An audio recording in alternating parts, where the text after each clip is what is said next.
পৃথিবীর ইতিহাসে মনে হয় একমাত্র ক্রসিং এখানে যে ট্রেন এসে অপেক্ষা করে যে কখন কভারম্যান ট্র্যাকগুলো সরবে তারপরে যাবে। অন্য জায়গায় সাধারণত আপনি দেখছেন যে বাস ট্র্যাক দাঁড়ায় থাকে ট্রেনটা পার হওয়ার জন্য, আর এখানে ট্রেন দাঁড়ায় থাকে যে বাস ট্র্যাক কভারম্যান এগুলো করার জন্য।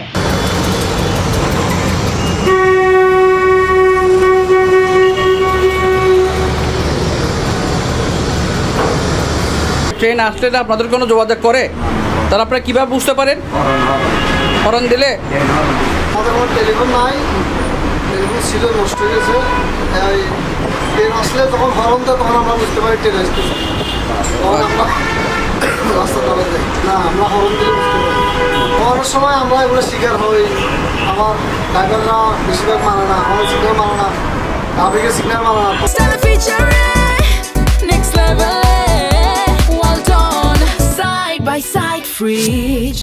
একটা অ্যাক্সিডেন্ট মাঝে মাঝে হয় টুকটাক। অনেক সময় ড্রাইভাররা বেশিরভাগই মানে না, ড্রাইভাররা একদম মানে না, ট্রেন চলে আসে তারপর ওরা মানে না। অনেক সময় আমাদেরকে আরো উঠাই দেয়, এগুলা নিয়ে ঝগড়া হয় বা মাঝে মাঝে দুই একটা টুকটাক অ্যাক্সিডেন্ট হয় এই আর কি। তাহলে আপনারা কীভাবে বুঝতে পারেন হরন দিলে? সুন্দর বিভাগের ভিতরে সবথেকে গুরুত্বপূর্ণ জায়গা হচ্ছে এই সালখোলা।